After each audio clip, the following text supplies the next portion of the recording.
All right, we're back for another Friday financial wrap up with Mr. Michael Zuber. How are you, Michael? I'm doing well, man. I really appreciate the opportunity to do this, kind of look back over the week, talk about the best and brightest. And I really like when you just throw some curveballs at me. So never stop doing that. It's fun. I love it. This is for February the 7th. This is a live show. We're filming 7:30 a.m. Friday morning. Again, February 7th, 2025. Let's get right into the show. The Jolts report. What is it? What happened this week? Yeah. So again, this week, first week of the year or first week of the month, excuse me, is always about jobs. Right? What did we do last year? And just like every other month, we get 3 reports. They come out in succession. And the reason frankly the jobs discussion is important is because that's one of the Fed's mandate, right? Full employment. So we should be paying attention, right? Every Thursday we get the weekly unemployment report, and then once a month we get a broader picture of the job market. So the first look is the Jolts report, and really what we're looking for there is job openings. There's more stuff like quit rates and things of that nature, but really it's about the job openings. Last month I was right and celebrated the fact that I thought the Jolts report would surprise to the upside, and it did. This month, I was wrong. I thought the Jolts report would continue to expand, and it frankly did not. It disappointed in a big way. Now, Jolts report can disappoint in a big way, really for a couple of reasons, which bears digging into. One, did we have job cancellations, right? Did people who put out job openings simply take them down? That would cause Jolts to go down. The other one, maybe a bit more, silver lining, is they were hired, right? Jobs were hired, and then obviously you take them down. I think it was a bunch of noise. You kind of had one good, one bad month, and we're going to be watching that every month. But again, I like to own what I get right and own what I get wrong, and I got the Jolts report wrong this week. It was a pretty disappointing number. Okay. Interesting. Let's transition because jobs is the big deal. Obviously, let's talk about ADP. What happened with payroll? What did you see this week? Yeah, the ADP report was interesting. Not so much the report itself, but the market reaction. Okay. We have been conditioned, I don't know, for a year, maybe longer, that when a strong jobs number comes out, interest rates go up. Now that makes sense, right? The Fed is concerned about the job market. There's a lot of people thinking the job market is going to weaken. The job market weakens, the Fed cuts. That's kind of the storyline. Wednesday's ADP report turned that on its head. The ADP report was strong. I don't remember the exact numbers, but it was more than expected by double digits. It was up quite a bit. However, on Wednesday, the 10-year note fell dramatically. And we'll talk about this in a minute, but mortgage rates had their first day sub 7 of 2025, right? It came in at 6.99. Shout out Lance Lambert from Resi Club. Yep. So anytime we get some kind of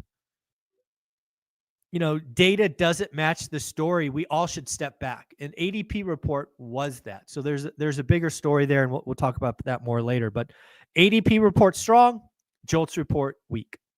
Interesting. So, and I know that it felt like last year, I know we kind of started the year, we were talking about oil. I'm going to come back to oil. That's not in the show notes per se. But I know last year we had such a huge focus on jobs. Jobs is a really big deal. Talk about BLS and talk about unemployment rate. And then I'm going to throw in a little bit of a curveball here. Sure. Deutsche, the whole kind of the thing in Washington, D.C., these engineers there, Elon Musk, like I see just headlines and headlines and headlines about that. So talk about BLS and unemployment, and then we'll transition and talk about what's going on in Washington. Yeah, so BLS, Bureau of Labor and Statistics, that's what the acronym stands for. This is the big number of the week, right? Jolts and ADP are like appetizers. This is the number. This is the meat. And it's an interesting report. So I believe the number came out at 143,000 jobs in January. That was less than expected. There was expected to be 169,000. So again, it was a disappointing report. However, the unemployment rate fell to 4%. Wow. It was 4.2 2 months ago. So 2 months in a row, the unemployment rate fell. Wow. So there is no chance in hell the Fed cuts rates in March. Interesting. You could take that, you could throw it away. You can't cut rates when the job market, again, your numbers, guys, this ain't my numbers. This is the numbers you all are putting out, shows that the job market, frankly, is getting stronger, not weaker. So yeah, it's a kerfuffle. And then one last thing, every year they do an adjustment, right? They kind of clean up their data. There was a preliminary number I think we talked about in August where 818,000 jobs were just vanished, right? Bad data. Yep. That was a preliminary number. They've now come in and said the official adjustment is 589,000. So still horrible, still dirty data, but just not quite as bad as 818. So it came in at 589. But yeah, the unemployment rate went down. And you could see the 10-year note higher this morning. Mortgage rates will clearly be over 7% again. But yeah, this was an interesting week for jobs because jobs did some, jobs basically got stronger. And, for a moment, rates went down, which is, interesting. So there you go. You want to talk about Jolts or what do you want to, or I'm sorry, Doge? Yeah. What is that enough to move the needle? Because again, I felt bombarded. This week I was trying to stay away from news and just be productive. And the only news I listen to is you. Yeah. That's consistent. So, but you can't help but you just keep seeing those headlines about what's going on in DC and the efficiencies and that. And then even too, maybe the deportation, how is that going to affect the job market? How do you see that maybe playing out with this 4% number? How does it affect it? Like just your 2 cents on that part of the equation. Well, so I actually want to go to the bigger picture. I think if you're getting distracted by the mass velocity of Doge tweets or topics or whatever, you're missing the point. Yep. Right. It's really not about any of that stuff. Let Doge do its thing. Let the media wig out and just step back. Yep. I think it is pretty clear, and we'll talk about this. We can just talk about it now. Scott Bessent, right, the new Treasury Secretary. Yeah. The new Treasury Secretary said that he and President Trump are not focused on the Fed. They're focused on the 10-year note. And that's important. I would argue that is critical. Interesting. So they're focused on the 10-year note. Now, if you're focused on the 10-year note and you're the Secretary of the Treasury and you're the President of the United States, you realize that anything you do today doesn't really matter. You have to play a bigger game. Okay. So you really need to do two things. You need to find a way to bring down the commodity that is in everything, and that is oil. Yep. Right. And I don't know if you guys are paying attention, but oil's down about $10 since the election of President Trump. That is meaningful. That's like 12%. So, wow. Not what is bad. Oil trading at this week, or what was It's $70. It was 80. Okay. I have said that the goal is 60. I think that's a nice round number. I think that's enough to keep the Saudis pumping and, all of that. So halfway there, we should all congratulate them. But the big one is they've got to wring out the term premium in the 10-year note. So how do you as a normie look at that? Well, again, the reason they're not focused on the Fed is the Fed's already given them 100 basis points in cuts. But the 10-year note went up 100 basis points. So yelling at the Fed does nothing, right? The Fed's like, dude, I gave it to you. Stop yelling at me. So they're right to be focused on the 10-year. So by taking oil lower, they're eventually going to get inflation expectations down. It's just how it works. It works its way through the system. But the other one is they have to show that the 10-year note is not risky. Right now, our deficit is ramping something like 2 trillion a year and has been doing it for like 4 or 6 or some horrible number. So what I'm trying to tell people is that Scott Bessick, President Trump, are trying to bend the curve. Okay. Right? They're trying to take this number that's going like this, and they're just trying to show that they're bending the curve. And then if they can, which I think they will, the market will take the 10-year note lower in a big way. And oh, by the way, it will take the mortgage spread lower in a big way. So if you have anything to do with real estate, anything to do with mortgage, you should be clapping your hands, hoping that these two gentlemen and all of their, support staff get the job done. So what are they doing? The federal government is just like your household. You have a runaway spending problem. You are negative net worth because you just keep racking up those credit cards. So you only have 2 choices. Really, you have 3 choices. You can increase revenue, cut expenses, or do both. Yeah. Scott Bessick, President Trump are clearly trying to do both. So what's going on? Let's talk about revenue first. Tariffs. Tariffs have already shown to be a big threat, a big tool to get Mexico, Canada, and some other countries in line. Great. But tariffs are in effect for China right now and likely will continue because they're retaliating and all of that. Tariffs can increase revenue. Period. End of story. Okay. Now, again, inflationary, who pays it, all valid. But tariffs can increase revenue. Now, expenses. This is Doge.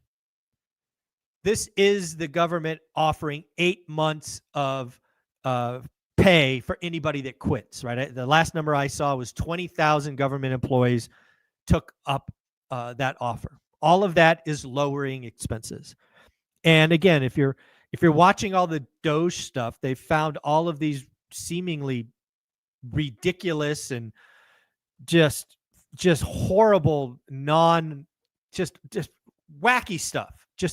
We all should be pissed off that was allowed to happen. But again, don't get in that. It's not helpful, right? Your job is to go find good deals, save money, grow, all of that. Let them do their thing. So Doge is trying to whack expenses. Yep. So there you go, right? Increase revenue, whack expenses, show that this 2 trillion runaway national debt is, now only 1 trillion. And here's the magic of this. The magic of bending the curve. Okay. Is if we can get the 10-year note, the long end down, we will be able to refi debt at a lower number, which will then take the national debt lower again. It's like this double whammy of goodness if we can bend the curve, and we should all hope they're successful. So it is critical that they do this. And if they do it, it will be goodness on goodness. Yeah, I love it. I love it. So let's keep anything else on the 10-year note reaction. What happened this week? I mean, I feel like we covered that pretty good. Yeah. You nailed it. Yeah, you got it. Okay. So let's talk about mortgage rates. It's interesting too. And I'm going to bring up our friend Barry Habib. What was his call? 5.58, I think it was 5.8 by June. By June? By June. That's very optimistic. Well, that means he thinks the market, like something really like a black swan event could take us to. Well, as I sit here today and we just did that long, that long rant, you get there one of 2 ways. One is a big black swan negative, which could cause the Fed to react. But the other one is and I think I said this before. I think Barry could be right. His timing is off. Got it. Yeah. What we just talked about, bending the curve. Yeah. I don't see how that rolls through the economy in the next 5 months. I think it happens. I think Barry's 5.8 call can happen. And I'll even go as far as to say will happen, but it's 26. That's why I keep telling people 25 is the last hard year and 26 is going to be amazing. Yeah. And again, like folks, if you've been watching the show for a while or you're new to the channel, right? First of all, subscribe because this guy's been nailing it. You said this a long time. You've been talking about it. We've been talking about it for 9, 12, 18 months. higher for longer, higher for longer. And here we are, the Fed's cutting rates, but 30-year mortgages are still higher for longer. So let's talk about anything else you see sub 7, this, like anything with mortgage rates that you want to comment for today. No, again, my call for 2025 hasn't changed. We will average over 7% for the year. Yep. I think it was Wednesday, the 5th of February, we had one day below 7%. I do believe we're over that now, and certainly we'll be over it today, given the 10-year note. Yeah, no, we did. We had the first print under 7. So, there you go. There you go. We touched it. So let's keep going. Anything else on Scott Bassett or with Trump and their focus? I think you covered that pretty well, but any adding? No, I just want to say that we should all hope they get the job done. Yeah. I mean, I don't, if you're the bluest of blue and the left, you should still hope they get the job done. I mean, you're going to benefit. We all benefit. Yeah, the whole country benefits. I don't get it. Yeah. Yeah. Let's talk about Fed speak for the week, and what do you see happening with the Fed and their position this week and going forward? Yeah. So, I think there were 18 Fed speeches this week. I think I read 12 or 13 of them. Basically what I saw the Fed do this week was try to take the March rate cut off the table. I think the number was heading into the week that the odds of a March rate cut were like 60% ish. They've got to be under 30%. And probably after today, they should probably fall under 20%. I think a lot of what the Fed was doing was, hey, we're going to wait and see. Too soon, more data. Again, my call on this is 0 rate cuts in 25. Best case 1. Again, I think 25 is the last hard year. 26 gets better. So, okay. I love it. Hey, let's just, survive through 2025, right? And then, of course, be opportunistic, right? Look for opportunities and better deals. So let's talk also a little bit about anything else on how we get to lower rates. I mean, I feel like you covered that pretty thoroughly. No, it's get oil down to 60 and bend the curve on our national debt. Okay. Well, here's the one I've been waiting for. I watched about 8 minutes of it. I didn't, I was fighting off the kids and trying to watch through. Brandon Turner. Yeah. Who is Brandon Turner, for those that don't know? What's the backstory with Brandon Turner, you and Brandon Turner? Yeah. And talk about the interview, and maybe some people after this, they should watch maybe that. Talk about Brandon Turner. So Brandon Turner obviously is probably the largest name in real estate investing. He is from Bigger Pockets fame. He probably has helped more people get started and grow in real estate. He's the top of the top, and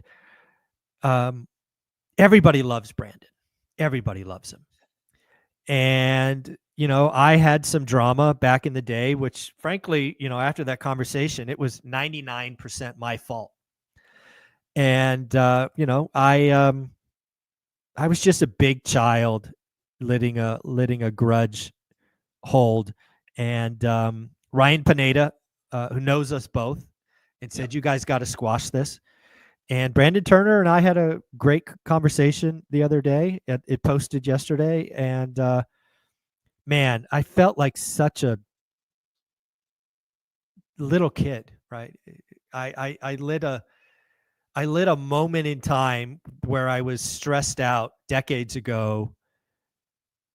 I carried that rock for decades, and he knew nothing about it. So I was hurting myself by carrying this grudge, but I carried it nonetheless. That video allowed me to drop the rock. Yeah. And I felt great about it. He was very gracious. He listened to me rant in the beginning, telling a story that I'm sure he forgot all about. But it was a moment of growth for me. And I felt much better. I still feel great today because for whatever reason, right, I can't judge myself, but I carried that. It's like walking up a trail and carrying a rock, a boulder. I don't know why I chose to do that, but I chose to do it nonetheless. Thankfully, I dropped the rock. Brandon Turner was very gracious, and I had a fun conversation. I want to say, so I'm going to connect the dots here just a little bit. Okay. And that, Michael Jordan the basketball player, right? So Air Jordan, right? So he also had things that he carried and remembered people from college, guys that he played against, people that were maybe ranked higher. Yeah, he used it as fuel. So I'm guessing in an interesting way, it probably served you. I leaned into that. I mean, that is absolutely true. It's funny you bring that up because Brandon Turner and I talked for about 10 minutes after the video was stopped recording. Yeah. And I actually told him, and he acknowledged it. You know, Brandon, I got to go find another villain. I got to go find another enemy, right? Patrick Bet David, choose your enemies wisely. For the longest time, he was that guy for me. But for stupid, but again, to your Michael Jordan invented reasons to not like guys. Yeah. And you could even go back for ladies and gentlemen who are watching this. Think about that person in junior high or high school that you might have had a crush on, and you know how they broke your heart, or you were a little disappointed, or whatever. You know, I had a situation like that where I used it as fuel to become better. And the beauty of it is that for you to lay it all out on the table. Oh yeah, I got nothing to hide. Yeah. And his reaction is very interesting. I won't say what it was in the conversation, but I will say it's worth watching. By the way, if you don't know, Brandon Turner also, like, bigger pockets, huge who he is out there. I thought it was really, really cool. I can't wait to watch the rest of it. Yeah, there's a moment. I think Millennial Mike found it at minute 54. Where Brandon Turner talks about our joint net worth and our joint cash flow. And let's just say the audience will be surprised at what Brandon Turner admits at minute 54. Yeah, God, I can't wait to watch it. Okay, well, I'm going to jump to minute 54. So, as is everybody. Yeah, I love it. I caught some highlights though, some really good punch points. So, folks, go watch that interview later. Let's finish up, man. I am so excited because next week I will be with you. We'll be live. I know for a lot of people that are watching this, a lot of you are going to be there. Super excited about Vegas. Tell us how you're feeling about Vegas, things you're looking forward to, and maybe tease it a little bit. Yeah. So first thing I'll let you know is we've had a couple of VIP cancellations in the last 24 hours. And I think today's the last day that can happen. So if you wanted to come to the event, there's actually a couple of tickets. I turned them off, meaning I sold it out. But when people returned them, they're now available. So if you want to come, there's a ticket or two there. But yeah, I'm spending 4 or 5 hours on it every day. Now getting ready, getting organized. I spent a lot more money this time so that people will have a lot more chances to take selfies, and there's more stuff to see. I've done more stuff for both general admission and VIP, which shout out the team helping me on that. It's dude, it's here. It's been 51 weeks in the making. We're a week away. Go get your virtual tickets. You know, you can get you'll get access to the recording after. Dude, it's here. It's here. So pretty wild. It's pretty wild. I love it. I'd say, folks, again, not a sales pitch. That was legit. He's got a couple of VIP cancels. They're available if you still wanted to come. The bigger thing I will say is that I know if you did not buy a ticket and you're interested, it was probably either because of time commitment or financial, little tight for the airline, hotel, and all that. Totally get it. What I would say is for $99, correct? Is that what virtual is? $99. Get yourself a virtual ticket at $99. It is a no-brainer. Two things I would say: get your virtual ticket for $99. Watch the portions that make sense that you can time commit. But the beauty is you're also going to get all of the replays. You're going to get all the replays. And so you'll be able to go back and not only just like the ones you missed, but you'll get to be able, I really like when Michael or Millennial Mike was talking about. There's another bonus that I've never even talked about because I always like to over deliver. I'm spending $15,000 for that podcast room. Yeah. And there will be somewhere between 15 and 20 podcasts recorded with other people interviewing folks. And you're going to get those recordings as well. Oh, that's great. Yeah. I love it. Folks, so go to Eventbrite is where they can buy the virtual. Okay. So go to Eventbrite, one rental at a time. You can buy your virtual tickets. If there's a couple of you there are, is it 2 VIPs that are I available? think so. Yeah. I mean, just go to Eventbrite. If they're available, they're available. If they're not, they're not. Okay. I'm not. And I'm they're not literally changing. one-offs because the room is tight for the VIP room for the lunch and dinners and all that. We're going to have lunch, dinner, lunch on Sunday. Can't wait to see you. Michael, thank you for all that you do. Thank you for all the viewers. If you're new to this, if you're watching for the first time, subscribe, like, comment, follow. Thank you, Michael. Have a great weekend. Got it. Take care, brother.